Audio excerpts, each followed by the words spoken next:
అందరికీ టీ అనేది ఒక నష.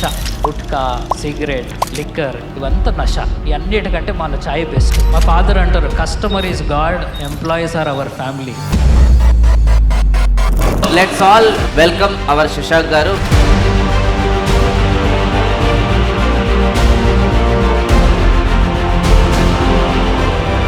నీలోఫర్ ఇప్పటి వరకు వచ్చిందనంటే ఒక విజన్ చూసి వచ్చారు. ఇక్కడ నుంచి మీరు ఏం విజన్ చూస్తున్నారు? ఇది మేము ఈరోజు హైదరాబాద్ చేయొచ్చు, రేపు దుబాయ్ చేయొచ్చు, రేపు బెంగళూరు చేయొచ్చు, కానీ ఏది చేసినా కరెక్ట్గా చేస్తాం. మేము మెక్డొనాల్డ్స్ లాగా అవ్వాలి, ఇండియాస్ #1 టీ కెఫే అవ్వాలి, వరల్డ్స్ #1 F&B ప్లేయర్ అవ్వాలి. నాకు ఇవేం ఉండదు. మా విజన్ ఏముంటుంది అంటే, సార్ మా కోసం ఒక మంచి ఫెయిల్యూర్ స్టోరీ సార్. అబ్బా ఇది చేయకుండా ఉండాల్సింది. కేఫ్లో వర్క్ చేసేటప్పుడు నాకు ఈ రోజుకి గుర్తుంది, 2012లో ఫాదర్ది చెప్పకుండా ఆ రోజే ఎంటర్ అయిపోయాను. ఫుల్ లాసెస్లో వెళ్ళిపోయింది, డబ్బులన్నీ అయిపోయినాయి, ఏం చేయాలో తెలియదు, ఫాదర్ని ఏం అడగాలో తెలియదు. డాడీ ఇంత లోన్ ఉంది, ఇంత అప్పు ఉంది, నేను ఇవ్వలేకపోతున్నా, ప్రోడక్ట్ మ్యానుఫ్యాక్చర్ చేయలేకపోతున్నా అంటే, బయట ఒక పని చేయి.